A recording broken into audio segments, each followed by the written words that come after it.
World most advised e learning programme in હોમિયોપેથીના સ્થાપક અને હોમિયોપેથી ક્ષેત્રે ઉત્કૃષ્ટ કામગીરી બદલ આણંદના ભાલેજ રોડ પર આવેલ સાઈ હોસ્પિટલના ડોક્ટર કૃતિક શાહને રાજ્યપાલ આચાર્ય દેવવ્રત દ્વારા સન્માનપત્ર આપીને સન્માનિત કરવામાં આવ્યા હતા. રાજ્યમાં પ્રથમવાર રાજભવન ગાંધીનગર ખાતે આ પ્રકારે સન્માન કરાયું હતું. હોમિયોપેથિક ક્ષેત્રે local for vocal, local to global, digital India program અને વિવિધ પ્રકારની સારવાર પદ્ધતિ એક જ સ્થળે સહિતની સિદ્ધિ બદલ બહુમાન મેળવવા બદલ ડોક્ટર કૃતિક શાહને સાંસદ મિતેશભાઈ પટેલ, ધારાસભ્ય યોગેશભાઈ પટેલ અભિનંદન પાઠવ્યા હતા. આ અંગે પત્રકારને માહિતી આપતા ડોક્ટરે પોતાની સફળતા હોમિયોપેથી વિજ્ઞાનના જનક ડોક્ટર સેમ્યુઅલ હેમિનને અર્પણ કરી હતી.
કોવિડ લોકડાઉન મહામારી જ્યારે આકસ્મિક રીતે આવી ત્યારે દુનિયાની બધી જ ઇન્ડસ્ટ્રી જબરજસ્ત રીતે નુકસાન પામી. પણ એમાં બે જ ઇન્ડસ્ટ્રી એવી હતી, બે જ ફેકલ્ટી એવી હતી કે જે અદ્ભુત પ્રગતિ પામી. એક હતું મેડિકલ અને બીજું હતું ડિજિટલ.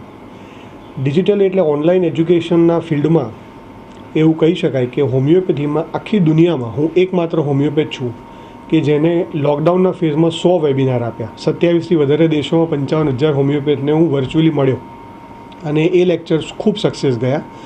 જેના પછી અમને ઘણા બધા ઈમેલ્સ આવતા હતા કે ભાઈ તમારું આ ઓનલાઈન એજ્યુકેશનનું જે આ ટૉપિક અમારે ફરીથી ભણવો છે, જાણવો છે.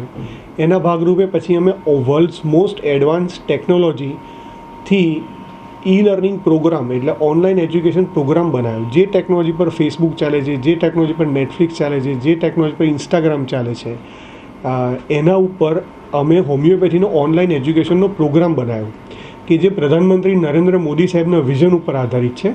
Vocal for local, local to global, make in India program, digital India program અને હોલિસ્ટિક હેલ્થ કેર.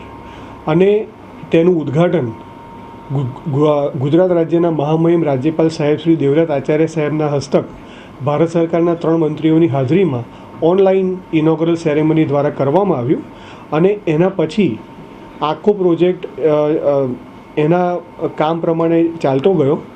ત્યારબાદ જ્યારે હોમિયોપેથિક સારવારની ક્ષેત્રે સાહેબના અને એમના આખા ફેમિલીની હું માનદ હોમિયોપેથિક કન્સલ્ટન્ટ તરીકેની પણ સેવાઓ આપું છું. ત્યાર પછી સાહેબને યોગ્ય લાગ્યું તો મને ગુજરાતનો એવું કહી શકાય મારી સમજ પ્રમાણે કે હું પહેલો અને એકમાત્ર હોમિયોપેથ છું કે જેનું રાજભવન ખાતે મહામહિમ રાજ્યપાલ સાહેબશ્રીએ સન્માન કર્યું હોય. પેન્ડેમિક સિચ્યુએશનમાં જ્યારે તમે કીધું કાંટા દેશોમાં ફર્યા એ અનુભવ કેવો રહ્યો? અનુભવ આશ્ચર્યજનક રહ્યો. કેમ કે આણંદ જેવા નાના સિટીમાં રહીને જ્યારે મને ઓનલાઈન વેબિનાર કરવા માટેની મારા મિત્રોએ પ્રેરણા આપી ત્યારે મને એમ લાગતું હતું કે બોમ્બે, લંડન, ન્યૂયોર્ક, ઓસ્ટ્રેલિયા અને આવા બધા શહેરો અને દેશોમાંથી તો હોમિયોપેથી બહુ જબરજસ્ત મોટું હશે એટલે આપણે તો આણંદના બહુ નાના પડીએ. પણ પરિસ્થિતિ આખી ઊંધી નીવડી કે મેં જે બધા ટોપિક્સને વેબિનાર્સ આપ્યા એની અંદર અત્યાર સુધી મને 0.001% પણ ક્રિટિસિઝમ નથી મળ્યું. એમને તો ઉલટાનું એવું કીધું કે તમે જે ભણાવ્યું છે એવું અમને કોઈ ભણાવ્યું જ નથી. મતલબ કે એવું કહેવાય કે હોમિયોપેથીને પીઓ, મજા કરો એમ.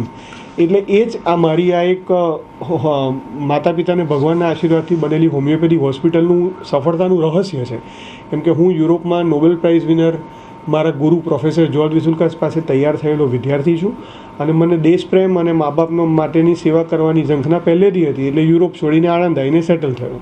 પણ લોકડાઉનના ફેઝની અંદર જ્યારે શહેર છે, દેશ છે, ખંડ છે, બધું એક થઈ ગયું, ત્યારે હોમિયોપેથી વોઝ બિયોન્ડ બોર્ડર્સ, અને that gave a great opportunity to serve the nation and the world of homeopathy.